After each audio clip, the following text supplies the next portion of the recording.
Hello, and we are live. Welcome back to another edition of the Mophasa's Daily Book Reading at Noon. Absolutely to have you, amazing to have you here. Today is our second reading of the new book that we're reading, Executive Coaching with Backbone and Heart, written by Mary Beth O'Neill. We read the first one on Tuesday, first 10 minutes on Tuesday, and now we're going to read another 10 minutes. The story is really coming together. In this reading, we'll be able to understand what a systems approach to coaching is. And yes, we're going to also understand the central tools in the book. And yeah, we're going to read about that today. Hope you've subscribed to our YouTube channel. The link is in the description box. I know you want to. So after this, just click on the link and subscribe to our YouTube channel. And then also you will find on our YouTube channel the previous book that we read, because it actually is tying in so beautifully with what we're reading now. So it also gives you context of what leading yourself and leading others entails, as well as how you can use energy leadership as well as this systems approach to coaching together. Right, let's set the time for 10 minutes and read. Today we're going to be reading chapter 2, and it's Developing a Strong Signature Presence. That's the title of today's chapter. The business arena has risks, opportunities, dangers, and dead ends that can make any leader flinch. Not surprisingly, dealing with organizational change and dilemmas is not for the faint-hearted. Coaches and colleagues to executives at exactly those times when leaders may flinch, fight back, dig in, or react in an unpredictable manner. A coach is likely to show up in the executive's office when the client is reaching on a visceral level, which is often not the most effective response to a dilemma. Having signature presence is critical for coaches.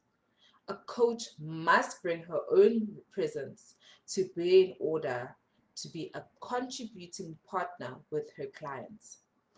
Otherwise, the client's interactional force field of dilemmas can pull in the coach and neutralize her work with the executive. Interactional fields are covered in chapter 3, so stay tuned for that. When the coach succumbs to the same dilemmas as a client, instead of helping, the coach may well contribute to the problem. Your central tool. Presence means bringing yourself when you coach. Your values, your passion, creativity, emotion, and discerning judgment to any given moment with the client. Your resourcefulness and authenticity are crucial dimensions of your work. Coaches must build skills in 2 areas when developing their clients: the courage to speak and command attention, and the ability to take a back seat. Presence means developing and sustaining your tolerance for a host of situations many people actively avoid. Ambiguity, daunting challenges, the anxiety of disapproval of others, and your own personal sources of stress. Coaches with presence stand fast in the midst of all these challenges and face them head on rather than retreating. In the face of internal or external resistance, you refuse to back away from the challenge at hand. Signature presence is moving through moments in your own unique way, thus making the most of your own strengths, interests, and eccentricities. If you do not develop enough to withstand a client's stress, you develop to actions that handle your own discomfort but are not useful to your clients. The worst case scenario occurs when you are unaware that you're in this state and you run your client through a methodology that rings hollow to the dilemma your client faces. If you do not develop yourself enough to withstand a client's stress, you default to actions that handle your own discomfort but are not useful to your clients. When you realize that you have absorbed the anxiety and feelings of responsibility from your client, there is a glimmer of hope. When you can say to yourself, I'm stuck, I'm as anxious and ineffective as my client is, you begin to find your way back to your equilibrium. Questions to ask yourself at these times are: why am I doing what I'm doing? Is this truly in the best interest of my client? Am I doing this only to lower my own stress? Even as I imagine that I act in the client's best interest. The more you maintain your presence, the more you assist the client.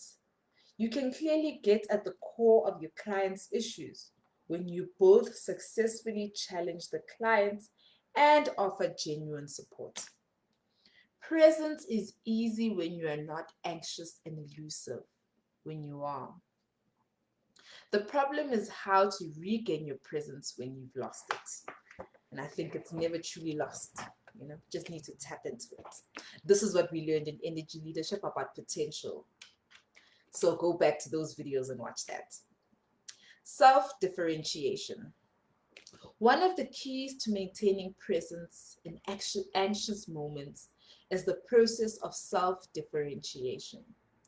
It strikes a balance between two major tasks in working relationships. First, you must clearly articulate where you stand regarding your position, your judgment, your decision, or a limit you set. That's backbone work. Second, you must stay connected and tuned into those with whom you take a stand or decision. That's the work of the heart. An image I find useful for representing self-differentiation is that of a gyroscope. It constantly tilts, moves, and rolls with outside forces, yet the inner mechanism stays level. No matter how topsy-turvy the whole system becomes, in the in the whole systems becomes rather. My apologies. Interactional equilibrium is the ability to maintain yourself and the relationships while being pulled by the forces of fear, conflict, and anxiety. To coach without a fair degree of self-differentiation can lead to a state of reactivity in which we lose our balance internally and respond in an automatic, ineffective way. We become reactive when we cannot tolerate feeling our own anxiety about something at the moment. Reactivity manifests in many different ways. It throws backbone and heart out of balance. We may alienate others or have a posture that is excessively timid. We may cave in on a position or become overly rigid and closed to influence. We might cut off the relationship and distance ourselves from others, or pay too much attention to other people's moods by smoothing over rough spots. No one achieves self-differentiation 100% of the time. In fact, even 70 or 80% of the time is rare. To achieve this balance, a simple majority of the time is a feat. Most of us constantly fall into reactivity, then pull out of it and face the next challenge. Our goal should be to minimize how often we reactive and recover equilibrium more quickly. Sounds very reasonable, right? I think that sounds reasonable. With patience, coaches learn to take stands while staying connected, which increases the chances of being effective with clients. If you learn to recover from your reactivity with less damage to yourself and your relationships, you will become more valuable to those with whom you work. Examples of action you could take as a coach to maintain the balance of backbone and heart include the following.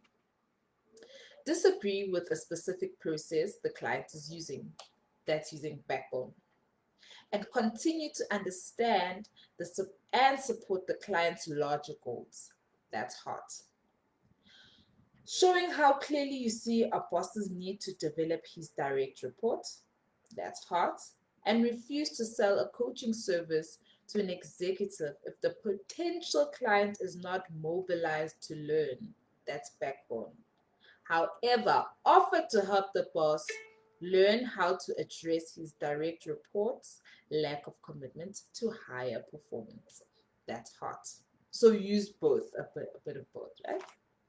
Any coach who brings this kind of balance to her work will be high in demand. An effective coach is not intimidated by the client and does not embrace the client's viewpoint too quickly. However, the coach can grasp the client's position and convey understanding and compassion for the client's dilemmas. In other words, the coach has the ability to be an independent thinker while working interdependently with the client. And that concludes our reading for today. I hope that you enjoyed the reading and you got an understanding of what reactivity is and how we can hold an equilibrium, an internal equilibrium, using backbone and also using our hearts. We'll go back to the reading to understand the concepts a bit more, and then I will see you tomorrow. Remember to submit any questions you have about leadership, about the book that we're reading, or about the concepts that are in the book, right? In the chats, in the comments. Remember to like this video and also share it. I will see you on Monday. I will see you on Monday.